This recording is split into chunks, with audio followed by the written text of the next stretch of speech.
Seated in the council chambers, the recently anointed Jedi Council member Anakin Skywalker was confused. On one hand, he owed a loyalty to the Jedi Order, but on the other, he was leading the only person capable of saving Padme to a certain death. He knew what choice he had to make. Sprinting out of the council chambers, Anakin hops into his starfighter and heads for the Chancellor's office. Upon arrival, the bodies of Saesee Tiin, Aegon Kolar, and Kit Fisto do not help his internal conflict, as he sees the purple blade of Mace Windu pointed at Palpatine's throat. Palpatine played the role of a victim, telling Anakin that the Jedi were taking over, and he had to stop Windu to save Padme. In that moment, Anakin was willing to compromise, allowing for Palpatine to be tried in front of the Senate, but Windu knew Palpatine had control over the Senate, and moved in for the kill. Anakin made his move, and swiped away Windu's hand, sealing both of their fates.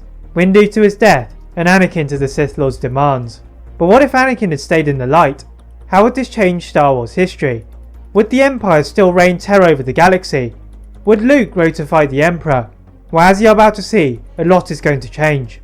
Anakin stopped. His shoulder-length hair billowed from the cold breeze of the Coruscant night, entering from the shattered window. But it was the scene below that had his attention at its maximum. The vibrant purple blade of Master Windu was pointed straight at the throat of his mentor Chancellor Palpatine. Ah yes, Master Windu, the Karoon Master who had denied him the rank of Master. Anakin still had not gotten over this fact, one which had drawn him even closer to Palpatine and further away from the Jedi Order. Despite this, Obi-Wan's words before leaving for Utapau burned through his mind. He would be a master soon enough, and perhaps be able to save Padme. Suddenly, Anakin is blinded by an extremely bright light, as Sith Force lightning bursts from the fingertips of Palpatine and onto the blade of Windu. In that moment, Anakin realised what Palpatine was. A devious and manipulative senile man. An innocent face, but a heart of stone. Anakin stepped towards Windu, seeing the purple blade bend from the power of Palpatine's attack, and ignited his own blue blade. Blue, the same colour as the ones he had given back to Ahsoka. Now looking up at a struggling Palpatine, his face was no longer vulnerable, but of fury. Anakin gritted his teeth, and helped Windu to deflect the attack. For the first time in his life, Sidious was in a losing predicament. He would not win the battle at this moment. Now getting to his feet, Sidious redirected his force lightning onto the ceiling, forcing Anakin and Windu to roll away from his desk, and allowing him to vault into the darkness of Coruscant. Landing on a busy street below, Sidious did well not to squash a group of innocent civilians, who scuttled away in fear.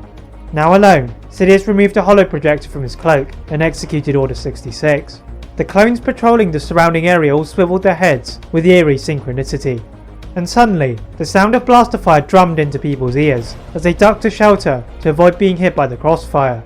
Across the galaxy, Jedi fell on land and in the sky. And in Coruscant, Sidious hid under his cloak and walked to the galactic prison, a secondary plan on his mind.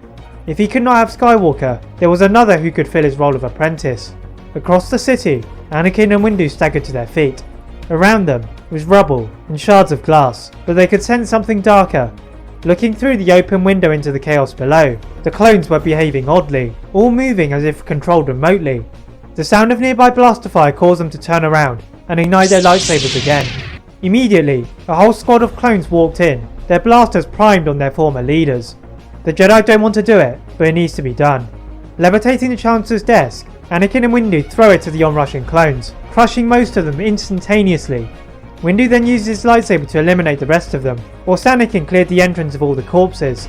Killing the clones had been easy, but they knew this was a minuscule proportion of them. Ignoring the feelings of pain in the Force, the duo sprinted back to the Jedi Temple. The Jedi Temple was a mess. All over the hallways were scattered clones and Jedi, but it appeared as if the Jedi were holding their own. Now joining in with the battle, the sight of the two legendary Jedi warriors provides a massive lift for the Jedi, and soon the clones are disposed. A small victory, that paled in comparison to what had been lost. Anakin sank to his knees with guilt.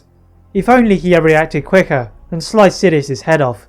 The thoughts of Sidious bring his mind back to Padme. In the panic, he had forgotten all about her. Ignoring his fatigue, Anakin moved in a blur to Padme's apartment. Landing in a speeder by the veranda, C-3PO waddles towards him, but Anakin ignores the droid, his eyes only for the heavily pregnant Padme. There is no time to lose. Hopping back into the speeder and levitating Padme, Anakin uses all of his Tatooine-honed flying skills to get to the Coruscant Medical Facility, where hopefully no clones were waiting for them. Skidding to a stop, a perhaps even more terrifying sight awaited Anakin. The bearded Jedi Master Obi-Wan Kenobi stood with his arms crossed, clearly unhappy. Anakin pretends to ignore the obvious disappointment in his master, together carrying Padme inside, still panicking over her imminent demise. Obi-Wan directs Anakin to the correct ward, where Yoda and Master Windu greeted them, more pleasantly than Obi-Wan did. But Anakin is in no mood for greetings, as the medical droids take Padme to the bed and deliver her children. The Jedi calmly look on, but Anakin is in a frenzy, wondering what was happening to Padme. Yoda steps through the door, and has no choice but to put Anakin into a temporary sleep. To nobody's surprise, the children are delivered safely, and Padme survives.